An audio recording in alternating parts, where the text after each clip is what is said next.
자, 오늘은 지난 8주간 엘리야 시리즈를 마치고 오늘은 어떻게 보면은 잠깐 숨을 돌리는, 다음 시리즈를 준비하며 숨을 돌리는 그런 의미에서 여러분들과 함께 오늘 살만 나는 그런 아름다운 세상이라는 주제를 가지고 주님의 말씀을 함께 증거하도록 하겠습니다. 남편이 죽어가고 있었습니다. 한 가정의 남편이 죽어가고 있었는데, 그런데 아내가 주방에서 열심히 부침개를 부치고 있었습니다. 그러나 그 부침개의 냄새가 공기를 타고 방 안으로 들어옵니다. 죽어가고 있는 그 아버지는 딸에게, 얘야, 엄마가 아무래도 부침개를 부치는 것 같은데 한 조각 먹을 수 있게 좀 부침개를 가지고 오너라 라고 말을 합니다. 딸은 그 아버지의 그 요청에 따라서 부엌으로 갑니다. 그러나 돌아올 때 보니까 손에는 아무것도 들려있지 않은 것이었습니다. 그러면서 딸이 이렇게 아버지에게 말합니다. 아빠, 엄마가 아빠 장례식 때 쓸 부침개라고 참으시래요. 아버지가 말했습니다. 살만 나지 않는 이 세상, 죽자 하고 죽었다는 웃지 못할 이야기입니다. 우리가 살아가는 이 세상은요, 그리 간단하지는 않습니다. 살만 나는 일보다는 어떻게 보면 마음을 찡그리게 하는 그러한 일들이 더 많은 세상이 지금 저희가 살고 있는 이 시대입니다. 살만 나는 세상에서 산다면 얼마나 좋을까요? 그렇다면 어떤 세상이 여러분들은 살만 나는 세상이라고 생각들을 하십니까? 오늘 본문을 읽으면요, 저는 가슴 뭉클한, 어떻게 보면 살만 나는 세상의 이야기를 대하는 것 같은 그러한 느낌을 받게 됩니다. 오늘 본문은 이렇게 전개되고 있습니다. 블레셋은 그 당시에 강대국이었습니다. 그래서 이스라엘을 점령하고 있었습니다. 그리고 또한 다윗은 여러분이 잘 알다시피 베들레헴에서 태어났습니다. 또한 베들레헴은 사막지대이기 때문에 그곳에는 우물물이 하나 있었습니다. 다윗은 어릴 적부터 그곳에서 자라면서 그곳에 있는 그 우물물을 먹고 자랐던 것 같습니다. 그런데 강대국 블레셋은 그 베들레헴까지도 점령하고 있는 상황이었습니다. 다윗은 군사들과 함께 베들레헴 근처에 오늘 본문에 보니까 르바임 골짜기에 진을 치고 블레셋과 대치를 하고 있다라고 지금 성경은 말을 합니다. 무슨 말씀입니까? 너를 죽이면 내가 사는 거고 내가 죽으면 내가 사는, 양보할 수 없는 그러한 상황 가운데 놓여 있다는 말씀입니다. 그래서 다윗은 속으로 중얼거립니다. 이 전쟁에서 나는 저 베들레헴 땅을 꼭 뺏고 싶다. 그래서 혼잣말로 중얼거리면서 했던 말이 오늘 본문 17절 말씀이죠. 다윗이 갈망하여 이르되 베들레헴 성문 곁 우물물을 누가 내게 마시게 할꼬 하매, 사실은 물을 진짜로 마시고 싶다라는 그 뜻이 아니라, 그 의미가 아니라, 정확히 말하면 어느 누가, 어느 장군이, 어느 군대가 이 땅에 쳐들어가서 그 땅을, 베들레헴 땅을 찾아와 줄 수 있을까라는 그런 의미가 담겨있던 내용이었습니다. 다윗은 그 땅을 어떻게 보면 진짜 뺏고 싶었습니다. 다시 찾고 싶었습니다. 그래서 그 베들레헴 주변에 있는 르반 골짜기에서 그 땅을 어떻게 하면 다시 빼앗을 수 있을까라는 생각 가운데 어떻게 보면 전략을 짜고 있던 그런 상황이었다는 거예요.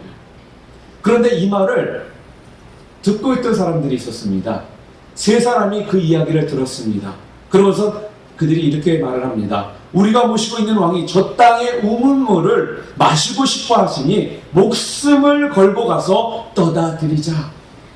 그리고 그들이 진짜로 물을 길러 가려고 적진을 뚫고 들어갑니다. 그리고 드디어 그 물을 떠가지고 그들은 돌아왔다라고 오늘 성경에서 지금 말씀하고 있습니다. 그런데요, 성경을 잘 읽어보시면 알겠지만 그들이 몰래 들어가서 몰래 물을 떠가지고 왔다라고 성경은 말하고 있지 않습니다. 성경은 분명히 오늘 18절에 뭐라고 말씀하고 있냐면, 이 세 사람이 블레셋 사람의 군대를 충돌하고 지나가서 베들레헴 성문 곁 우물물을 길어가지고 다윗에게로 왔으나 라고 지금 성경은 말을 하고 있는 거예요. 무슨 말씀입니까? 이들이 그냥 몰래 가서 떠가지고 온 것이 아니라 목숨을 건 싸움을 하면서 들어갔다가 그 문을 떠가지고 돌아왔다라는 거예요. 다윗에게 돌아와서 이 세 사람이 지금 뭐라고 말합니까? 왕이시여 베들레헴 우물물에서 이 물을 길러왔습니다. 그러니 드시지요 라고 지금 이 세 사람의 군대가, 이 세 사람의 군인들이 지금 왕에게, 다윗에게 말을 했다라는 겁니다. 다윗은 그 물을 보았습니다. 그리고 자기를 그렇게까지 사랑하고 자기에게 목숨까지 내놓으면서 충성하는 그 신하를 보면서 다윗은 지금 감격을 하고 있는 것입니다. 다윗은 물을 두고 그래서 이렇게 오늘 본문의 18절 말씀 보겠습니다. 이렇게 말합니다. 다윗이 마시기를 기뻐 아니하고 그 물을 여호와께 부어 드리고 라고 지금 성경은 말을 하고 있다는 거예요. 다윗은요 그 물을 여호와께 부어드렸다라고 지금 말씀하고 있습니다. 하나님께 지금 그 물을요 부어드렸다라는 거예요. 하나님께 드렸다라는 그 말이 무슨 뜻입니까? 하나님께 단을 쌓고 그 위에 물을 부었다라는 것입니다. 이 말씀은 예배를 드리고 하나님께 드렸다라는 그 말씀이라는 거예요. 가장 귀한 것을 누구에게요? 바로 하나님께 드리고 베들레헴을 빼앗게 해달라고 아마 그는 기도를 하였다라는 것입니다. 그리고 19절에 오는 본문에 그는 이렇게 말합니다. 내 하나님이여 내가 결단코 이런 일을 하지 아니하리이다. 생명을 돌아보지 아니하고 갔던 이 사람들의 피를 어찌 마시리까?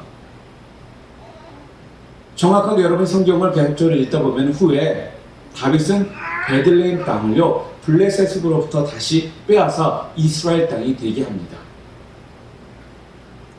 정말 아름다운, 어떻게 보면 참 감동적인 그런 이야기 아니겠습니까?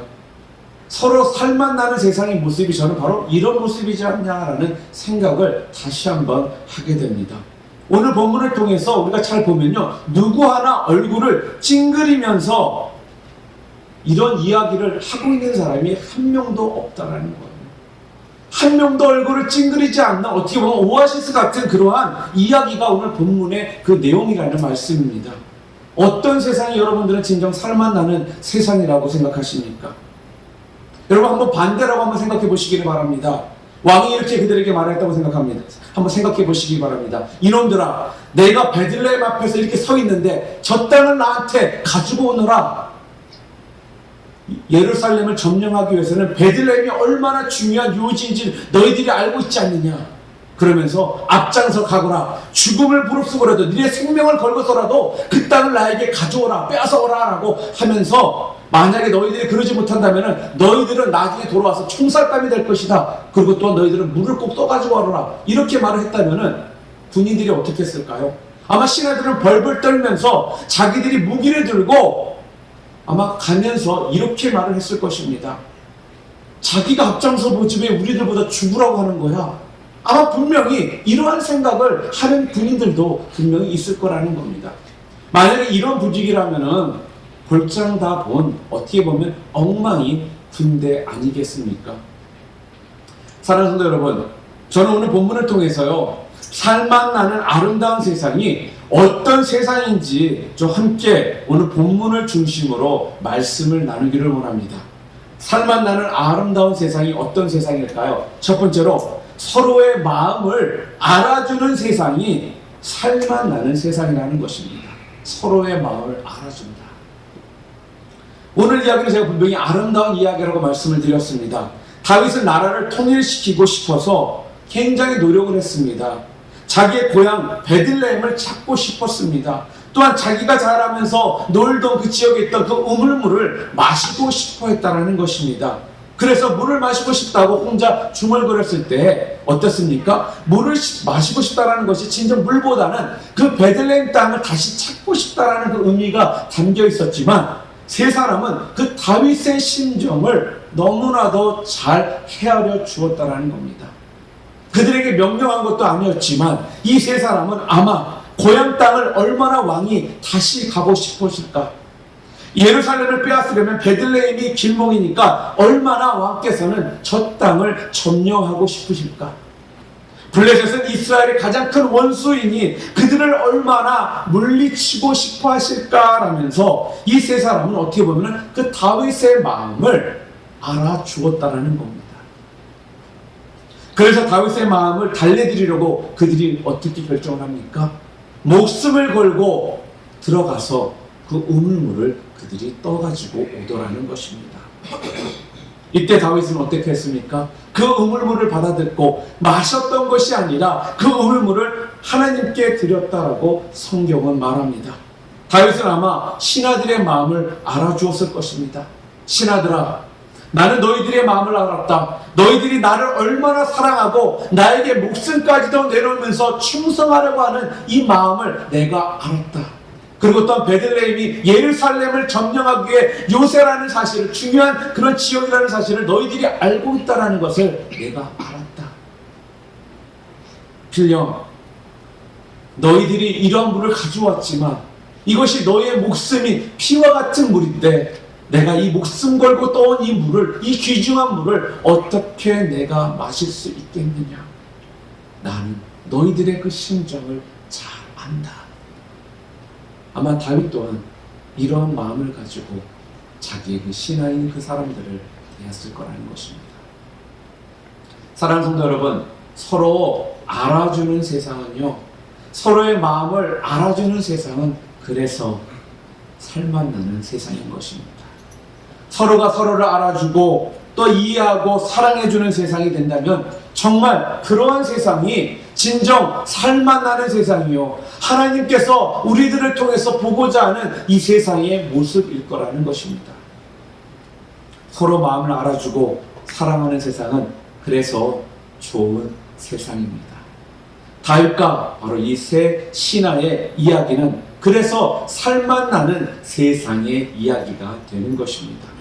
여러분 혹시라도 크로닌 의사가 쓴 책 천국의 열쇠라는 굉장히 좀 유명한 책인데 그 책을 읽어보신 분들은 잘 아실 것입니다. 그 책에 나오는 한 토막에 그러한 이야기가 있습니다. 어느 날 자기 밑에서 간호원으로서 일을 하는 간호원이 있었는데 자기가 지시한 대로 그 간호원이 일을 하지 못했습니다. 그래서 환자가 한 명이 죽게 되었습니다.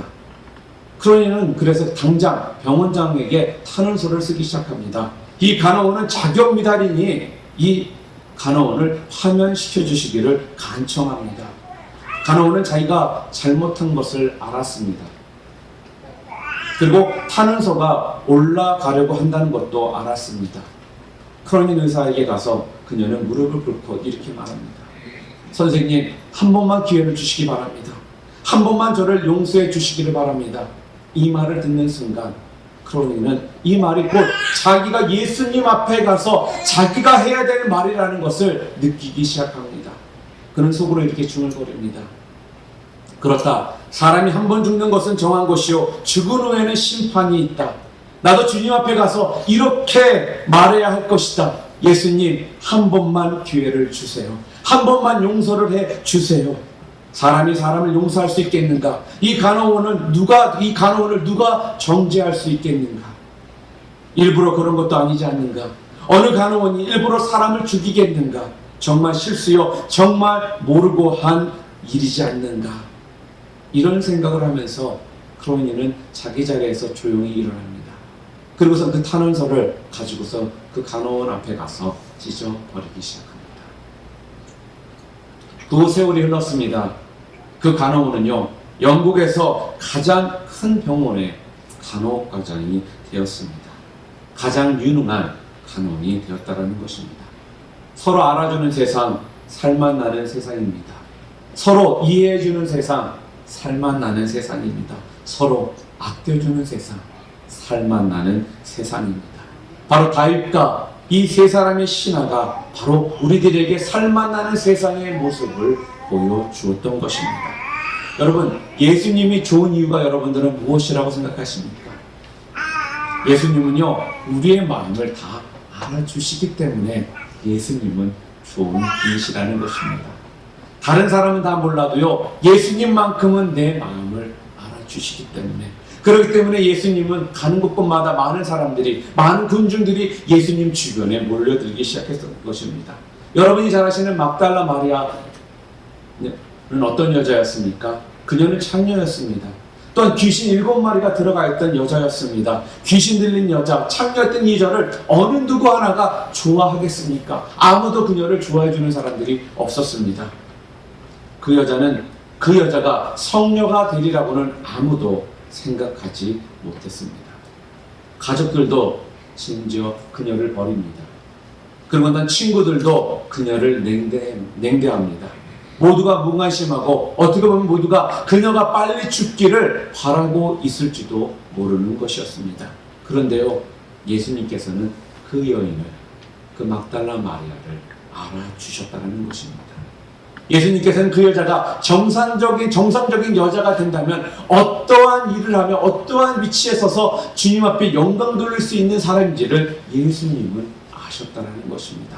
그래서 예수님께서는 그녀에게 있었던 그 귀신들을 쫓아주십니다. 막달라 마리아는 그 후에 어떻습니까?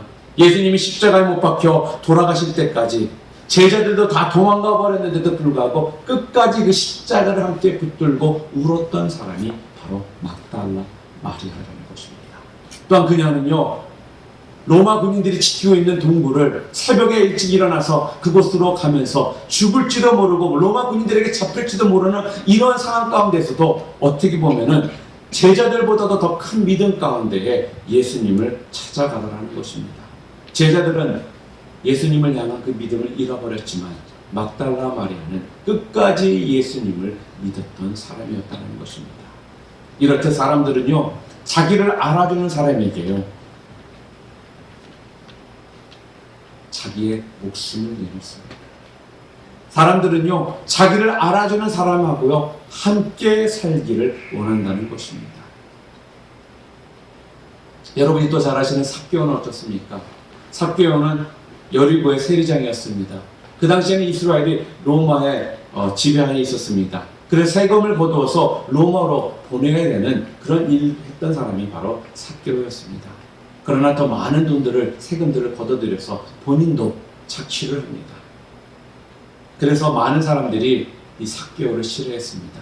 그러나 삭개오 가운데는 그 고독함과 외로움, 그리고 이 사람의 그 마음만을 알아준다면 자기의 재산을 다 여리고 사람들을 향해 내놓을 수 있는 사람이라는 것을 예수님은 아셨다는 것입니다.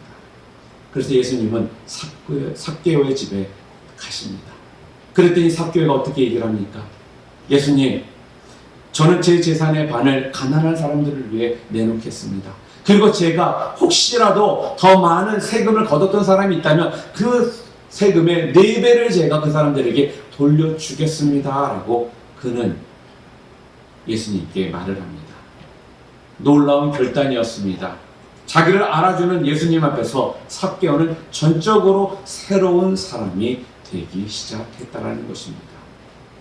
사랑하는 성도 여러분, 그래서 서로 알아주는 세상은요, 그래서 살만 나는 세상인 것입니다. 여러분, 난전엽이라는 이 고사성어 혹시 아세요? 고사성어의 이게 참 뜻이 무엇일까요? 남전엽이, 간단히 말하면 남자를 높게 보고 여자를 좀 낮게 본다라는 그러한 고사성어입니다. 그런데 이 고사성어 남전엽이가 예전에는 주로 이런 뜻으로 해석되어 사용됐습니다. 남자가 존재하기에 여자가 비참하다. 그런데요, 요즘에는 또 이렇게 바뀌었다고 합니다. 남자가 존재하는 이유는 여자의 비위를 맞추기 위해서다. 서로 이해하고 비유 맞추고 사랑해주는 세상, 좋은 세상 아닐까요? 서로의 심정을 알아주는 세상, 그래서 그러한 세상이 진정 살만 나는 세상이 되는 것입니다. 어느 날 혼자 살고 있는 과부 집에 강도가 들었습니다. 자고 있는 과부를 깨우면서 이 강도는 칼을 들이대며 두 손을 다 들라고 소리를 지릅니다. 그런데 과부가요, 대담하게 한 손만 딱 드는 거예요. 그랬더니 이 강도가 아니 두 손 들라니까 왜 한 손만 들어? 이렇게 소리 지릅니다. 그랬더니 이 과부가 이렇게 말합니다. 다른 쪽 손은 제가 신경통이 있어서 들 수가 없어요. 그런 순간 그 이야기를 들었던 강도는요, 들고 있던 칼을 내려놓고 그때부터 신경통에 대한 이야기를 이 과부와 나누기 시작합니다. 한참을 신경통에 대한 치료 방법과 어떻게 하면 빨리 나을지에 대한 이야기를 나누다 보니 밤이 새고 새벽이 다 도달했습니다. 그래서 둘은 신경통 서로 잘 고치자면서 서로를 위로해주고 강도가 같다라는 웃을 수밖에 없는 그러한 이야기입니다.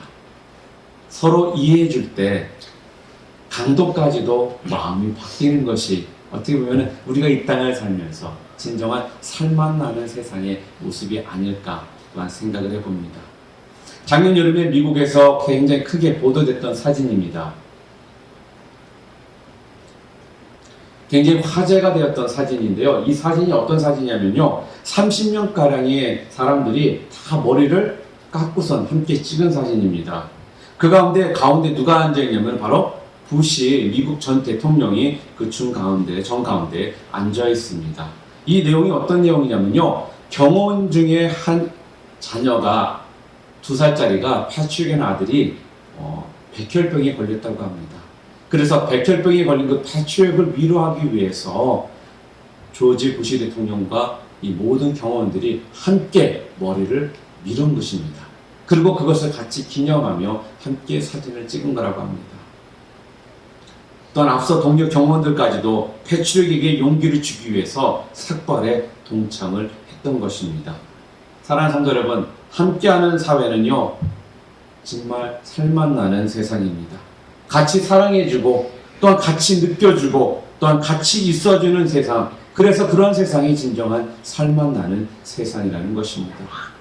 또한 두 번째로 어떠한 세상이 살맛나는 세상이냐, 오늘 성경을 통해 우리에게 말씀해주고 있냐면은 공동으로 달성할 목표가 있는 세상이 살맛나는 세상이라는 것입니다. 이렇게 살맛나는 세상을 만들면서 다윗 왕과 또한 군사가 하나가 되기 시작했습니다. 드디어 그 땅을 정복하고 통일 왕국을 이루었습니다. 같이 이룰 공동 목표가 있는 세상이 그래서 살맛나는 세상이라는 것입니다. 블레셋은 제가 아까 말씀드렸죠. 그 당시에 가장 강대국이었습니다. 그리고 또 무조건대였습니다. 어느 누구도 블레셋을 향해서 대적하는 나라가 없었습니다. 그 당시에 블레셋은요 베들레헴을 점령하고 전 이스라엘을 거의 점령하고 있었던 그러한 나라였습니다. 그런데 다윗과 다윗의 군대에게는 분명한 목표가 생기기 시작합니다. 공동 목표가 분명했다는 것입니다. 그게 무엇이었습니까? 저 땅을 점령하리라, 저 땅을 다시 빼앗으리라 라는 공동 목표가 그들에게 있었다는 것입니다. 꿈이 있는 세상, 또한 하여야 할 목표가 분명한 세상은 그래서 살맛나는 세상인 것입니다. 누가 무엇라 하여도 나는 이 일을 하고 말리라는 꿈을 가지고 하루하루를 전진하는 세상은 그래서 아름다운 세상이라는 것입니다. 다윗과 신하들은요 그래서 하나가 되어서 그 목표를 이루기 위해서 함께 했다라는 것입니다. 사랑하는 성도 여러분, 빨리 가려면 여러분 분명 말씀드립니다. 혼자 가시는 것이 더 좋습니다. 그러나 멀리 가기를 진정 원하신다면 함께 가셔야지만 여러분들이 멀리 가실 수가 있다는 것입니다. 같이 멀리 가는 공동체, 바로 그러한 공동체가 진정 살맛나는 그러한 세상이 된다는 것입니다. 또한 힘을 같이 한다는 것은요 시너지 효과만 있는 것이 아닙니다. 또 어떤 일이 벌어지냐, 승리의 길들이 생기기 시작한다는 거예요. 목표를 공유하는 것은 바로 그것이 진정한 힘이라는 것입니다. 여러분이 잘 아시는 공유의 힘이라는 이런 단어 말 여러분들은 아마 많이 들으셨을 것입니다. 2004년도에 삼성이요 11,000건과 소니의 13,000건의 특허를요 공유하기로 결정을 했습니다. 그리고 올해 2014년도 1월 달에는 삼성전자와 구글이 상호 특허 공유에 맞손을 잡았습니다. 기존 보유의 특허는 물론이고 향후 10년 동안 새롭게 생기는 특허도 함께 공유하기로 그렇게 제휴를 맺었다는 거예요. 여러분, 왜 삼성과 소니가 또 삼성과 구글이 이렇게 세계적인 기업들이 특허를 서로 공유하기로 결정을 했을까요? 어떠한 이유 때문에 여러분들은 그렇게 했다고 생각하십니까?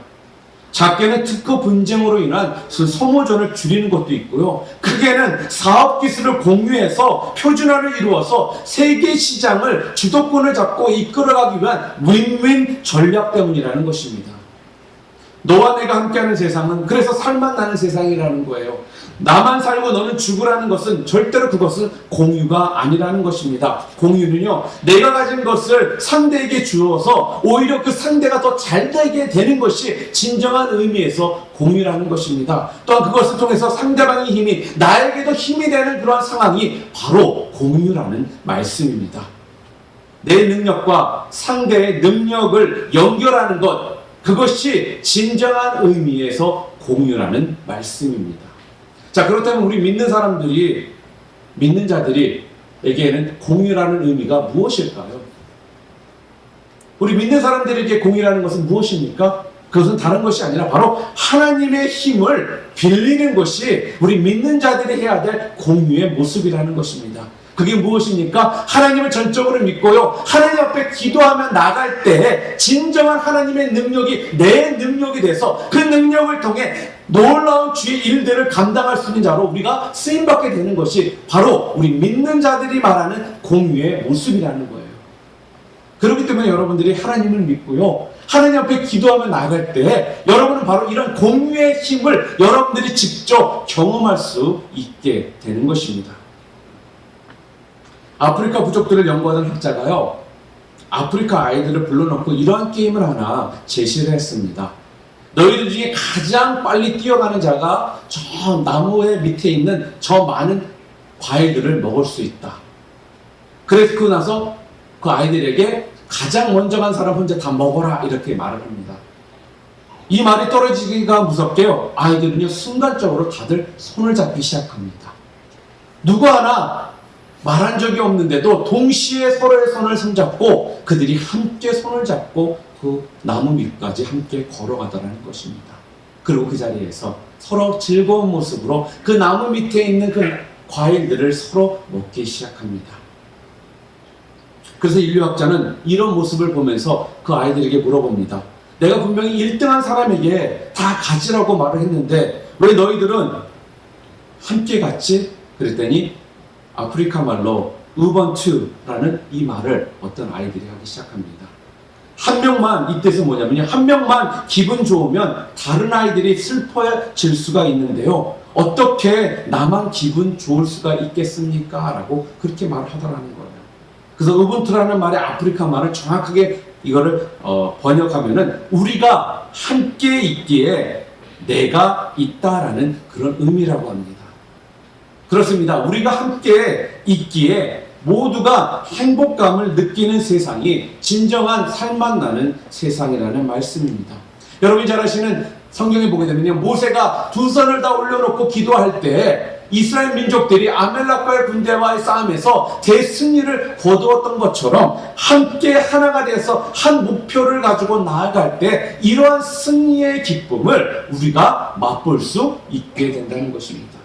사랑하는 성도 여러분, 그래서요, 같이 이룰 공동 목표가 있고 그 목표를 이루는 세상이, 그래서 오늘 성경은 우리들에게 그러한 세상이 진정한 살맛 나는 세상이다라고 우리들에게 오늘 본문을 통해 말씀해 주고 있는 것입니다.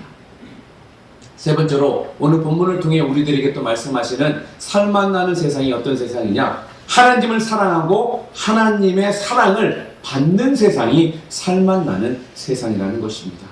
오늘 본문을 보게 되면요, 이 세 사람은 목숨을 걸고 베들레헴에 들어가서 우물물을 길어가지고 왔습니다. 그런데요, 다윗이요, 그 우물물을 마시지 않고 그 물을 하나님께 드렸다라고 성경은 지금 분명하게 말하고 있습니다. 결론이 무엇입니까? 바로 결론은 하나님이었다라는 것입니다. 가장 귀중한 것을 하나님께 드리는 것이 결론이었다는 것입니다.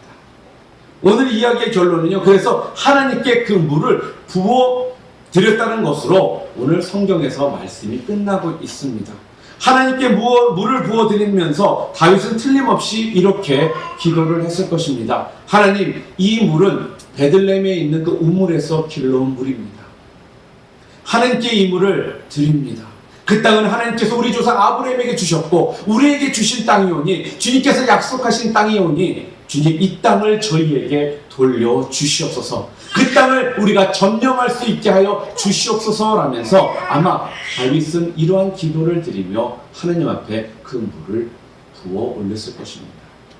이미 말씀드린 대로 후에 어떻게 됐습니까? 그 땅은 이스라엘의 땅이 되었습니다. 다윗은 그 땅을 점령하는 그런 놀라운 전과를 올렸습니다. 하나님은 또한 사랑하는 사람들이 있는 곳, 바로 하나님을 사랑하는 사람들, 하나님의 사랑이 보여지는 그런 세상이 분명한 아름다운 세상이라는 것입니다. 그렇기 때문에 하나님께서는 본인이 사랑하시는 사람들을 위해서 그 땅을 그들이 점령할 수 있게 해 주셨다는 겁니다. 하나님을 사랑하고요, 하나님의 사랑이 함께하는 세상이 바로 그 세상이 아름다운 세상이라는 겁니다. 성경에는 그래서 이때 세 사람이 이렇게 말하지 않았다, 말했다는 말씀이 나오지 않습니다. 왕이시여, 그 물을 위해서 우리가 목숨을 걸고 길러왔는데 어떻게 그 물을 이렇게 주님께서, 왕께서는 낭비하십니까? 어떻게 우리의 성의를 이렇게 무시하십니까? 다음부터 내가 어떻게 저희들이 왕을 믿고서 다시 물을 떠올 수 있겠습니까? 라고 그들은 반발하지 않았다는 거예요. 여러분 잘 아시고 오늘 본문을 보게 되면요, 모두가 하나님께 그 물을 같이 드리고 있다라는 그 분위기를 우리가 오늘 본문을 통해 느낄 수 있다라는 겁니다. 한 사람도 거기에 대해서 반발하거나 왜 물을 그런 식으로 낭비하시냐라고 하는 사람이 아무도 없다라는 것입니다. 무슨 말씀입니까? 하나님의 사랑으로 지금 결론을 맺어주고 있는 것입니다.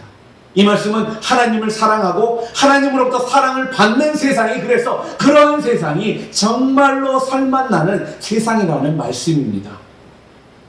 혹시라도 이런 이야기를 들어보신 분들이 아마 계실지 모르겠습니다. 이부 사리원에 있는 개동교회의 그러한 그런 진짜로 있었던 이야기입니다. 그 개동교회는 장로님이 7분이 계셨습니다. 그러나 유교사변을 통해서 4분의 장로님이 순교를 당하신 교회로서 굉장히 우리 교회, 기독교 역사상 교회사에서 굉장히 유명한 그러한 교회였습니다. 그 중에 강덕기 장로님의 이야기입니다. 이 장로님은 굉장히 믿음이 신실하셨던 장로님이셨습니다. 그러한 전쟁 중에서도 알다시피 공산당들은 기독교를 탄압합니다. 절대로 공산당과 기독교가 하나가 될 수 없는 그런 환경이었다는 거예요. 그날도 전쟁 중에 있고 그런 상황 가운데서도 교회에 나가서 기도를 하고 계셨을 때 공산당들이 그 교회에 쳐들어옵니다. 그리고 기도하고 있는 그 강 장로님을 잡아서 밖에 나무에 매달기 시작합니다. 그러고서는 예수님을 부인하라고 계속적으로 강 장로님에게 말을 합니다. 그러나 끝까지 장로님께서는 예수님을 부인하지 않았습니다. 그랬더니 그들이 눈을 파버립니다. 그러면서 눈에서 피가 질질 흐르고 있는 상황에서도 예수님을 부인하지 않고 이렇게 말을 했다고 합니다. 내가 2눈이 있을 때에는 하늘나라가 보이지 않았지만 이제 2눈이 없게 되니까 하늘나라가 보이기 시작합니다. 이 말을 듣고 나서 강 장로님은 내 주여 뜻대로 행하시옵소서라는 찬양을 부르기 시작했다고 합니다. 이 모습을 본 공산당들은 너무나도 화가 치밀고 어떻게 보면 배반이라도 당하는 그런 느낌 가운데, 모멸감을 받는 느낌 가운데 총으로 쏴 죽이는 것 가지고는 그들의 마음을 달래지 못할 것 같아서 총머리로 강 장로님을 쳐서 죽였습니다. 시간이 흘렀습니다. 국군들이 그 마을에 들어옵니다. 그러나 미처 도망하지 못한 공산당들이 붙잡힙니다. 그 중에는 그 강 장로님을 총 뒷머리로 쳐서 죽였던 그 공산당도 잡히게 됩니다. 군인들과 동네 사람들은 그 공산당을 잡아가지고 와서 많은 사람들 앞에서 이렇게 말합니다. 강 장로님의 아들, 당신이 만약에 원한다면 이 사람을 총으로 쏴서 죽여도 좋고, 또한 아버지가 죽은 것처럼 총 뒷머리로 쳐서 죽여도 좋고, 누나를 빼서 죽여도 좋고, 당신 마음대로 하십시오. 이렇게 군인들과 동네 사람들이 그 강 장로님 아들에게 말을 했습니다. 그랬더니 장로님의 아들은 이렇게 말을 합니다. 내 아버지의 순교를 헛되게 할 수 없습니다. 그렇게 말하고 나선 기둥에 묶여 있는 아버지를 죽인 공산당의 손을 잡고 그는 이렇게 말합니다. 분명 당신은 나의 원수입니다. 그러나 나는 당신을 사랑합니다. 그리고는 집으로 돌아갔다고 합니다. 하나님 사랑이 있는 세상, 참 멋있는 세상입니다. 또한 하나님을 중심에 모시고 사는 세상, 참 아름다운 세상입니다. 하나님을 끝까지 바라보는 세상, 그러한 세상이 우리들이 진정 이 땅에서 살아야 될 세상이라는 것입니다. 사랑하는 형제자매 여러분, 다윗은 마지막에 결론으로 하나님은 사랑이시다라는 것을 분명히 오늘 본문을 통해 우리들에게 가르쳐주고 있습니다. 우리는 너무나도 각박한 그런 세상에서 지금 살고 있습니다. 여러분, 살맛 나는 세상에서 살고 싶지 않으십니까? 살맛 나는 가정에서, 살맛 나는 직장에서, 살맛 나는 교회에서, 살맛 나는 세상에서 여러분들 살고 싶지 않으십니까? 오늘 본문은 분명히 우리들에게 살맛 나는 세상이 어떠한 세상인지를 세 가지의 모습을 통해 분명히 지금 말씀해 주고 있습니다. 서로를, 서로의 마음을 알아주는 세상이 살맛 나는 세상이다. 두 번째로, 같이 이룰 목표가 있는 세상이, 같이 이룬 세상이 살맛 나는 세상이다라고 말합니다. 마지막으로, 하나님 사랑이 있고 또한 하나님을 사랑하는 세상이 진정한 살맛 나는 세상이다라고 우리들에게 말씀해 주고 있습니다. 이 자리에 있는 우리 뉴라이프 비전 교회를 성도님들 모두는요, 이 땅에서 여러분들의 모습을 통해 살맛 나는 세상을 여러분들이 이루어 나가시기를 바랍니다. 분명 성경은 우리들에게 살맛 나는 세상의 예를 분명히 오늘 본문을 통해 말씀해 주셨습니다. 다른 사람들을 바라볼 거 아닙니다. 나부터 이러한 모습을 가지고, 이러한 마음을 가지고 우리가 산다면 우리의 모습을 통해 이 세상은 점점 하나님께서 말씀하시는 살맛 나는 세상으로 바뀌게 될 것입니다. 그러한 일에 놀랍게 쓰임받으시는 그런 모습 가운데 여러분 삶이 변화되시기를 다시 한번 주님의 이름으로 축원드립니다.